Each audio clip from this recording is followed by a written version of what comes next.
আমার বড় আপু ফারজানা দেখতে অনেক সুন্দরী ছিল। আমার আপুর বিয়ের 1 মাস পর দুলাভাই বিদেশ চলে যান। আপুর মনটা তখন খুব খারাপ হয়ে যায়। আমি আপুকে একদিন সুযোগ বুঝে হোটেলে নিয়ে যা করেছিলাম তা শুনলে তোমাদের মাথা ঘুরে যাবে। তাহলে আসল ঘটনাটি শুরু করি। আমি রোহান, 15 বছর বয়স। আমার একমাত্র বড় বোন ফারজানা, বয়স 21 বছর। 2 মাস আগে ফারজানা আপুর বিয়ে হয়েছে। দুলাভাই বিদেশে থাকে। বিয়ে করার জন্য 2 মাস আগে দেশে এসেছে।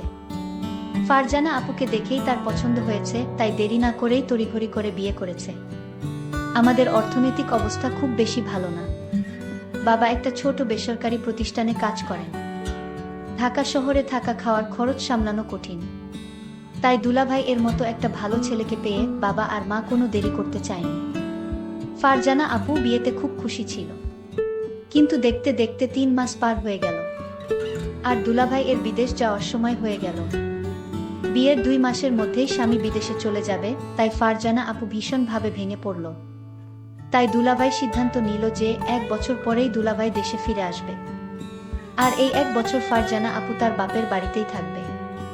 দুলাভাই এর বাড়ি ঈশ্বরগঞ্জ জেলাতে। তাই বিদেশে যাওয়ার 1 সপ্তাহ আগেই ফারজানা আপুকে সাথে নিয়ে ঢাকাতে আমাদের বাসায় চলে আসলো। ফারজানা আপু আর দুলাভাই আসাতে বাবা, মা, আমরা সবাই খুব খুশি হলাম। দুলাভাই আর ফারজানা আপুর সাথে আমি খুব আনন্দের সাথে সময় কাটাতে লাগলাম। আমাকে দেখে আপু একটা মুচকি হাসি দিল। আপুর মুচকি হাসিতে আমার সাহস আরো বেড়ে গেল। আমি আপুকে বললাম, আপু তুমি আমাকে দেখে হাসছো কেন? আপু বলল, ভাইরে এটা তো হাসি না, এটা আমার অন্তরের কান্না। আমি জিজ্ঞেস করলাম, কেন আপু, কি হয়েছে? আপু বলল, তোর দুলাভাই বিদেশ চলে যাবে। এই কষ্টে আমি হাসছি, আর এই হাসির ভিতর লুকিয়ে আছে আমার কান্না। দুলাভাই বিদেশ যাওয়ার আগের রাতে আমি যা দেখলাম তা আমি ভুলতে পারছি না। আপুর রুমে কি হচ্ছিল আমি তা দেখেছিলাম, আর আমি তা এখন ভুলতে পারছি না। গতকালের দৃশ্য আমার মনে পড়তেই আমার ভীষণ ভয় লাগছিল। গতকাল রাতে আপু আমাকে কিছু বলেনি, কিন্তু আজকে আমি আপুর সামনে দাঁড়াবো কিভাবে? আজকে আপু আমাকে কি বলবে? এসব ভাবতে ভাবতে আমার মাথাটা আরো ভারী হয়ে আসছিল। তখনই আমার মা চিৎকার করে আমাকে সকালের নাস্তা করার জন্য ডাক দিল। আজকে দুলাভাই বিদেশে চলে যাবে, তাই বাবাও আজ বাড়িতেই আছে। আমি আমার রুম থেকে বাহিরে এসে দেখি বাবা, মা, দুলাভাই আর ফারজানা আপু ডাইনিং টেবিলে বসে আছে। আমি মাথা নিচু করে এগিয়ে গিয়ে নাস্তা করতে বললাম। আমি ভয় করছিলাম যে কখন যেন ফারজানা আপু গতকাল রাতের প্রসঙ্গ তুলে সবার সামনে আমাকে বকা দিবে। কিন্তু তেমন কিছুই হলো না। ফারজানা আপু একদম স্বাভাবিক ছিল। আপুর আচরণ দেখে মনে হচ্ছিল যেন গতকাল রাতে কিছুই হয়নি। আপুর আচরণ দেখে আমি স্বস্তি পেলাম। দুলাভাই বিদেশে চলে গেল। ফারজানা আপু সারাদিন মন খারাপ করে থাকলো। সেদিন রাতে প্রায় 12:30টার দিকে আমি আমার রুম থেকে বাহিরে এসে দেখি ফারজানা আপুর রুমের জানালা খোলা, আর রুমের ভিতরে লাইট জ্বলছে। আমি এগিয়ে গিয়ে আপুর রুমের জানালায় দাঁড়ালাম। জানালার পর্দাটা একটু সরিয়ে দিয়ে দেখলাম আপু বিছানায় বসে বই পড়ছে। আমি জানালায় দাঁড়িয়ে আপুকে দেখলাম। আপুর মনটা ভীষণ খারাপ হয়ে আছে। বই পড়তে পড়তে আপু জানালার দিকে তাকিয়ে দেখলো আমি সেখানে দাঁড়িয়ে আছি। আমাকে কিছু না বলে আপু আবার বই পড়তে লাগলো। বই পড়তে পড়তে আপু বারবার আমাকে দেখছিল। আর মনে হলো বোন আমার কান্না করছে। আমিও চুপচাপ দাঁড়িয়ে দেখছিলাম। বেশ কিছুক্ষণ পরে আপু বিছানা থেকে নেমে হাতের বইটা টেবিলে রেখে জানালার কাছে আমার সামনে এসে দাঁড়ালো। আপু আমার চোখের দিকে তাকিয়ে বলল, কি রে, কিছু বলবি? আমি থতমত খেয়ে বললাম, আপু তুমি ঠিক আছো? আপু সুন্দর একটা হাসি দিয়ে বলল, হ্যাঁ আমি ঠিক আছি। অনেক রাত হয়েছে, এখন রুমে গিয়ে ঘুমিয়ে পড়। আমি বললাম, তুমি কি এখনই ঘুমাবা আপু? আপু বলল, হ্যাঁ, তুইও গিয়ে ঘুমিয়ে পড়। আমি বললাম, আগে তুমি শুয়ে পড় আপু, তারপরে আমি যাচ্ছি। আপু আর কিছু না বলে একটা মুচকি হাসি দিয়ে রুমের লাইট বন্ধ করে বিছানায় শুয়ে পড়ল। আমিও আমার রুমে এসে শুয়ে পড়লাম, কিন্তু কিছুতেই ঘুম আসছিল না। বারবার আপুর কথা মনে আসছিল। আপু দুলাভাইয়ের জন্য কান্না করছে। সকালে উঠে আবার সব কিছু স্বাভাবিক। দিনের বেলায় আপু কখনো রাতের বিষয়ে কোনো কথা বলতো না। দিনের আপু আর রাতের আপু যেন সম্পূর্ণ আলাদা। আমিও কখনো দিনের বেলায় রাতের বিষয়ে কথা বলতাম না। এভাবেই আমাদের দিন কাটতে লাগলো। দিনের বেলায় আমরা দুই ভাই বোন স্বাভাবিক আচরণ করতাম, কিন্তু প্রতিদিন রাতে আমি আপুর রুম এর জানালায় গিয়ে আপুকে দেখতাম। কোনো দিন আপু জেগে থেকে বই পড়তো বা টিভি দেখত, আবার কোনো দিন আমি যাওয়ার আগেই আপু রুমের লাইট বন্ধ করে ঘুমিয়ে পড়তো। প্রায় 6-7 দিন পরে একদিন রাতে আমি ফারজানা আপুর রুমের জানালায় গিয়ে দেখলাম আপুর রুমের লাইট জ্বলছে, কিন্তু রুমে আপু নাই। আমি রুমের চারিদিকে তাকিয়ে দেখলাম আপু কোথাও নাই। হঠাৎ আপুর রুমের বাথরুম এর দরজা খুলে গেল। আপু বাথরুম থেকে বাহির হয়ে আসলো। আমি বললাম, আমার ঘুম আসছে না আপু। আপু বলল, বেশি রাত জাগা শরীরের জন্য ভালো না, যা গিয়ে শুয়ে পড়। পরের দিন আমার বাবা আর মা সারাদিন চাচার বাসায় থাকবে, রাতে ফিরবে। আজকে শুধু আমরা দুই ভাই বোন বাসায় থাকবো। তখনই ফারজানা আপু আমার রুমে এসে বলল, কি করছিস রোহান? আমি বললাম, কিছু না আপু, এমনি বসে আছি। আপু বলল, আজকে কি তোর কোনো কাজ আছে? আমি বললাম, না আপু, আমার কোনো কাজ নাই। আজকে সারাদিন আমি তোমার সাথে গল্প করব ভেবেছিলাম, যদি তুমি ব্যস্ত না থাকো। আপু বলল, ও আচ্ছা, তাহলে তুই গোসল করে ফ্রেশ হয়ে আমার রুমে আয়। আমি বললাম, ঠিক আছে আপু, আমি গোসল করে তোমার রুমে আসছি। আপু চলে যেতেই আমি তাড়াতাড়ি গোসল করে আপুর রুমে গেলাম। আপুর রুমের দরজা খোলা ছিল। আমি আপুর রুমের ভিতরে ঢুকে দেখলাম আপু রুমে নাই। খেয়াল করলাম আপু নেই। আমি পাশের রুমে চলে গেলাম, সেখানেও আপু নাই। তাহলে আপু কোথায় গেল? আমার ভীষণ চিন্তা হচ্ছে।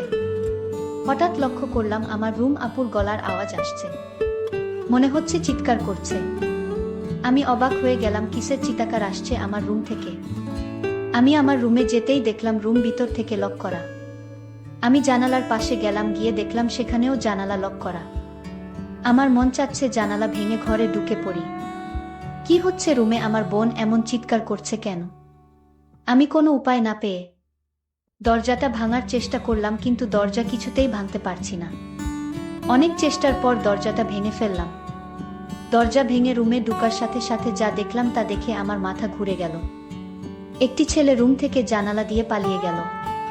তাদের অনেক বুদ্ধি। আমি দেখলাম জানালা দিয়ে যেন পালাতে পারে, সেই জন্য আগে থেকেই প্রস্তুত করে রেখেছে। আমি আপুকে জিজ্ঞেস করলাম, আপু তোমার রুমে কে ছিল? আপু বলল, সেই জবাব কি তোকে দিতে হবে? আমি বললাম, আপু তুমি আমাকে ছোটবেলা থেকে অনেক স্নেহ করো, আর আমি যখন যা বলছি তাই করেছ। আপু তুমি আমার সাথে লুকিও না, এই ঘরে আর কে ছিল বলো আপু, আমি জানতে চাই জানালা দিয়ে কে পালালো। আমার বোন কোনো উত্তর না দিয়ে আমাকে বলল, শোন, তুই আমার কাছে আজ যা চাবি তাই পাবি, কিন্তু তুই আমাকে অন্য প্রশ্ন করিস না। আমি ভাবলাম আপু কি বলতে চায়, আমি যা চাইবো তাই পাবো। আমি আপুকে বললাম, আপু ঠিক আছে, আমি তোমার কাছে একটা জিনিস চাইবো, তুমি কি দিবে? আপু বলল, বলেই দেখ না আমি দেই কিনা। আপুকে কথাটা বলতে আমার খুব ভয় হচ্ছিল। আমি আমতা আমতা করে বললাম, আপু আমি তোমারে নিয়ে দূরে কোথাও ঘুরতে যাব। আমি বাড়িতে তোমাকে আমার মনের কথাটা বলতে পারবো না, দূরে গেলে বলতে পারবো। আপু বলল, কতটা দূরে যেতে হবে? আমি আপুকে বললাম, কক্সবাজার গেলেই হবে। আমি মনে মনে চিন্তা করলাম, আমার ভাইটা আমার কাছে কি এমন চাইবে যে কথাটা বাড়িতে বলতে ভয় পাচ্ছে। আমি ছোট ভাইয়ের কথায় রাজি হয়ে গেলাম।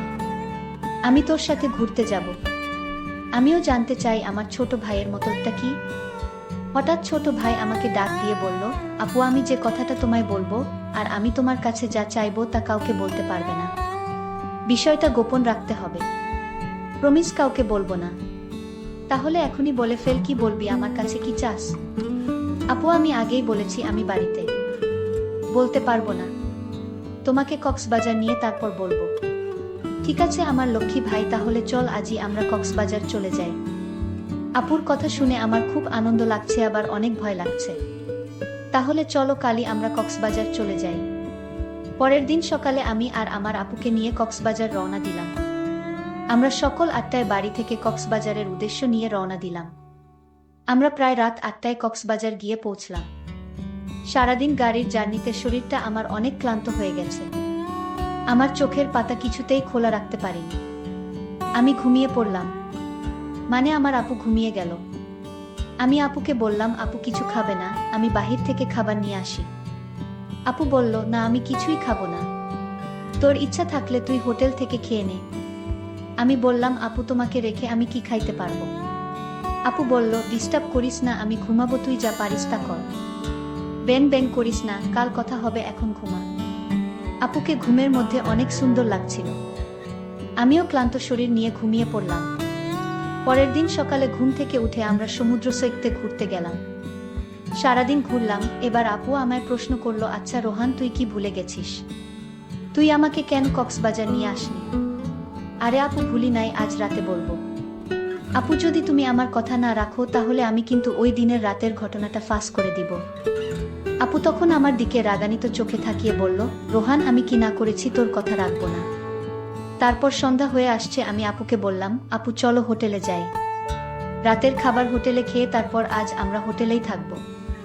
আপু তখন বলল, হোটেলে কেন? এখানে তো তোর দুল ভাইয়ের ছোট ভাইয়ের বাসায় থাকতে পারি। আর আমরা তো গতকাল এখানেই ছিলাম।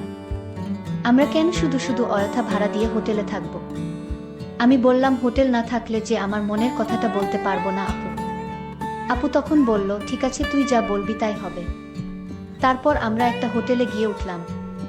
আমি আপুকে যে কথাটা বলবো সেই কথা শুনে আপু কি আমার প্রতি রাগ করবে? আমি এসব চিন্তা করছিলাম। আপু আমায় বলল, রোহান, তুই কি চিন্তা করছিস? আমি আপুকে বললাম, আপু আমি যে কথাটা বলবো তা শুনলে তুমি রাগ করবে না তো? আপু বলল, আমি কতবার বলবো আমি রাগ করব না। আমি কাউকে কিছু বলবো না, তুই নির্ভয়ে আমাকে তোর মনের কথা বলতে পারিস। আপুর কথা শুনে আমি কিছুটা সাহস পেলাম। আমি আপুকে বললাম, আপু আমি ছোটবেলা থেকেই তোমাকে অনেক পছন্দ করি। আর দুলাভাই বিদেশ যাওয়ার পর থেকে আমি লক্ষ্য করছি তুমি সবসময় মনমরা হয়ে থাকো। আমি তোমার কষ্ট বুঝি।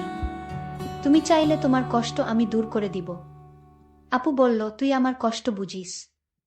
আরে আপু, ছোট থেকে আমরা একসাথে বড় হয়েছি, আমি তোমার মনের কথা না বুঝলে কে বুঝবে? আমি জানি তোমার ভিতর কিসের অভাব কাজ করছে। ছোট ভাইয়ের কথা শুনে আমি কিছুটা আশ্চর্য হলাম। বলে কি, সে আমার মনের খবর সব জানে? আচ্ছা বেশি কথা না বলে তুই বল, আমার কাছে কি চাস? আপু আমি ছোটবেলা থেকেই তোমাকে আমার পছন্দ, আর তাই আমি তোমার সাথে। বল, থেমে গেলি কেন?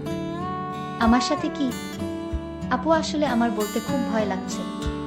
আরে বাবা, এত ভয় করলে কি চলে, কি বলতে চাস বলে ফেল। আপু আমার রুম থেকে যে একটা ছেলে পালিয়ে গেছিল সে কে ছিল আপু? আরে ও হচ্ছে আমার স্কুল ফ্রেন্ড। তার সাথে তুমি কি করছিলে আপু? আপু বলল, আমি বলতে পারবো না। তুই কি বোকা, কিছুই বুঝিস না? আমি কি করছিলাম তা কি আমার মুখ থেকে শুনতে হবে? আপু তোমার মুখ থেকে শুনতে চাই। তুমি বললে আমি অনেক খুশি হব আপু। আরে পাগল ছেলে, সেটা কি বলা যায়? সেটা তোর বুঝে নিতে হবে। আমি বুঝেছি আপু। তাহলে তো হলোই। আপু আমি যা মনে মনে বুঝে নিলাম তা আমি করতে চাই। ঠিক আছে, আজ আর কোনো কথা নয়, যা হবার কাল হবে। আপুকে বললাম, আপু কাল হবে তো? আমার কথা রাখবে তো? আমি বললাম, আমি কি তোর সাথে মিথ্যা কথা বলেছি? আমারে কি তোর বিশ্বাস হয় না? যদি বিশ্বাস থাকে তাহলে এখন ঘুমা, কাল সব হবে। প্রিয় বন্ধুরা, আজ ব্যস্ততার জন্য গল্পটি শেষ করতে পারলাম না। বাকি ঘটনাটি আগামীকাল আপলোড দেওয়া হবে। সেই পর্যন্ত সবাই ভালো থাকবেন। ধন্যবাদ।